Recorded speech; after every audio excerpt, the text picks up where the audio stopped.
Bienvenue sur Expat et compagnie pour une toute nouvelle saison qui va être plutôt sous le signe du vlogging, informations, petites anecdotes autour du Japon et notamment de Tokyo, puisque je suis actuellement en train d'enregistrer à Tokyo. Donc cette fois-ci, il n'y aura pas d'invité dans le podcast, ce sera moi et ma petite voix que vous allez entendre vous raconter des petites choses qui concernent la vie à Tokyo, tout simplement.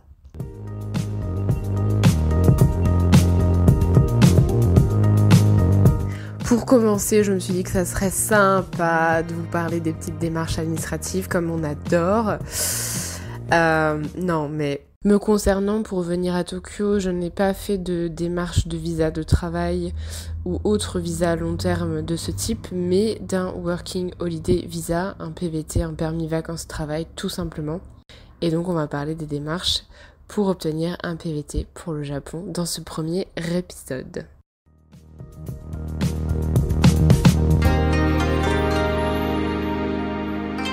Le PVT pour le Japon, c'est à peu près comme pour tous les autres PVT. Il faut avoir entre 18 et 30 ans, un passeport valide, un peu d'économie. Il faut que ce soit la première fois qu'on fasse cette demande de visa. Il faut prendre une assurance, même si personne ne vérifiera, mais il faut en prendre une quand même. Évidemment, il faut postuler et décrocher une place. Donc concernant le Japon, de mémoire, il y a assez de places pour satisfaire toutes les demandes. Néanmoins, elles ne sont pas toutes acceptées. Elles peuvent être refusées pour des simples des détails. On en parlera plus tard. Comme d'habitude, le site PVTist a été un allié pour moi dans cette démarche. Si ça vous intéresse, avec Julie, on avait réalisé un épisode spécial hors série, donc l'épisode 18, qui concerne le PVT en général. Si vous n'avez aucune idée de ce dont je parle, ça pourrait être pas mal d'aller l'écouter dans un premier temps. Ceci n'est évidemment pas un partenariat et le site est d'ailleurs une mine d'informations, tout ça gratuitement. Donc, n'hésitez pas. Concernant le PVT pour le Japon, la demande se fait malheureusement en personne, en présentiel, et non pas en ligne comme ça peut être le cas pour certains pays comme l'Australie ou la Nouvelle-Zélande où on remplit un formulaire, bim bam boum, on paye, on l'envoie, on reçoit une réponse dans les jours qui suivent. Non, pour aller au Japon, il faut s'investir et montrer qu'on est très motivé pour y aller et déposer un dossier en personne. En l'occurrence, pour moi, ça a été à l'ambassade du Japon à Paris directement. Pour ça, il faut monter un dossier et pas des moindres. Ça m'a pris un temps fou, mais écoutez, j'étais très très motivée. Ça prend du temps, mais c'est pas compliqué en soi. Il faut donc remplir le formulaire de demande de visa, donc en anglais, mais bon, pour tout ce qui est information basique du type nom, prénom, adresse, etc. On vous demande aussi de répondre à des questions du type est-ce que vous êtes un terroriste? Avez-vous déjà tué quelqu'un? Donc bon, on est quand même sur des choses pas très très compliquées à répondre. En général, la réponse est non, et si la réponse doit être oui, évidemment votre visa sera refusé. Il faut évidemment avoir un passeport qu'il faudra ramener sur place, une petite photo d'identité à coller sur le formulaire et attention, ne surtout pas l'agrafer, le scotcher ou je ne sais quoi d'autre comme méthode. C'est écrit coller. Alors on respecte les petites consignes qui sont données, sinon tout changement, tout écart du chemin qui est la droiture japonaise fera que votre dossier sera tout simplement refusé, ou en tout cas on peut vous appeler pour vous dire vous avez agrafé la photo, ce n'est pas bien, revenez et redonnez-nous une photo et un formulaire avec la photo collée s'il vous plaît. Je rigole, mais c'est vraiment arrivé, c'est un témoignage que j'ai pu trouver sur un forum et donc je me suis dit très bien, respectons à la lettre ce qui est demandé.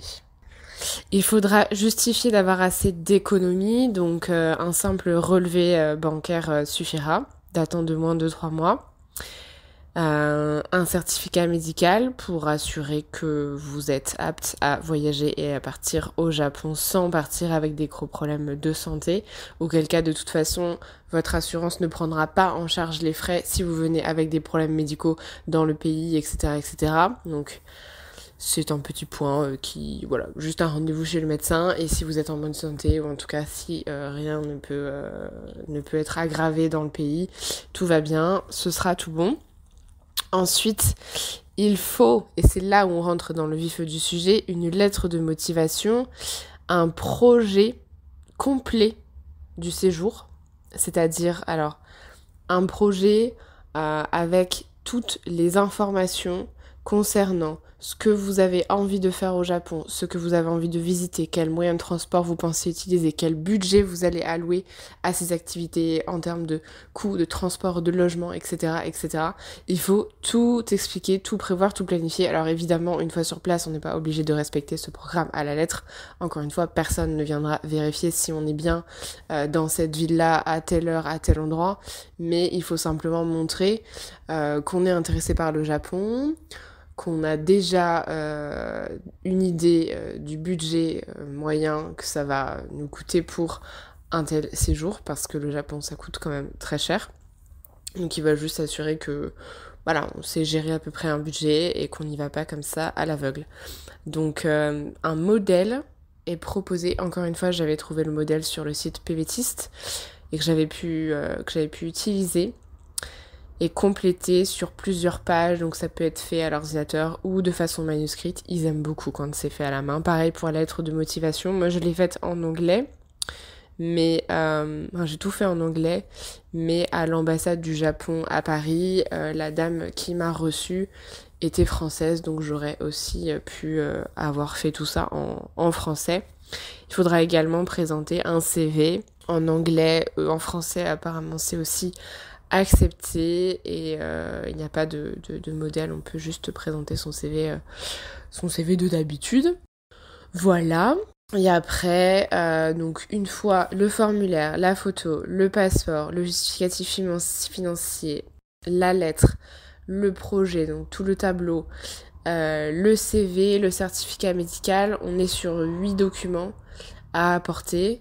On prend rendez-vous une fois que tout est prêt à l'ambassade.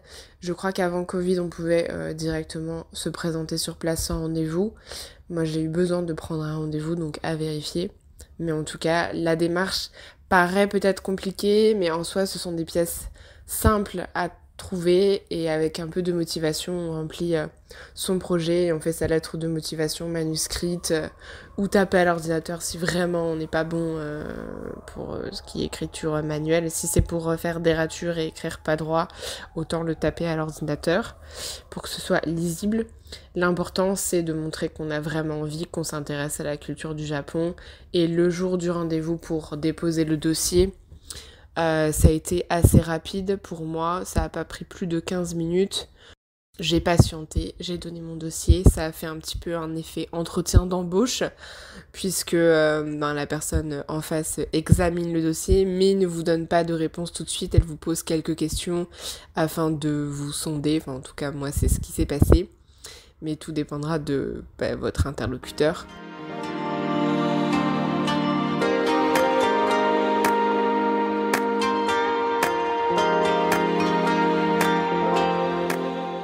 Une fois que la demande de visa est bien réalisée, que vous avez déposé votre dossier, alors dans mon cas, on m'a donné un petit ticket et on m'a dit, écoutez, avant cette date, si on ne vous appelle pas, c'est qu'il n'y a pas de problème.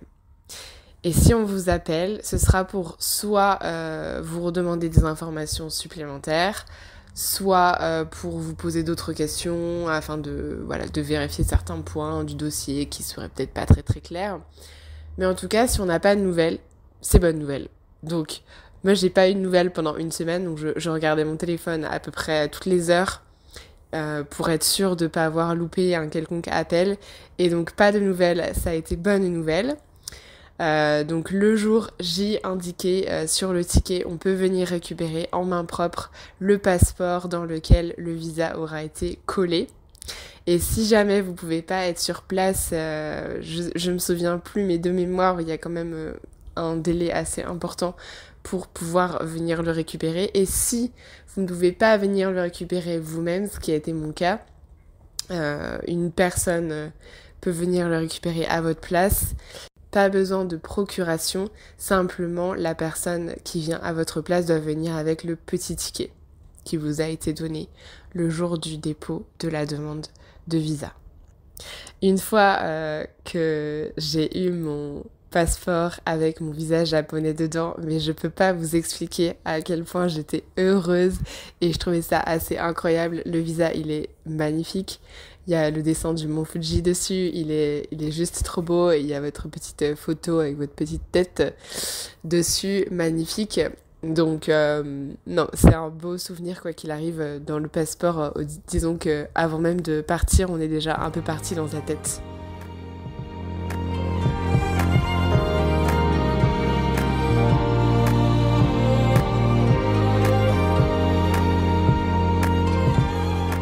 J'espère que toutes ces informations et explications vous auront aidé et motivé à faire vous-même votre demande de PVT pour le Japon.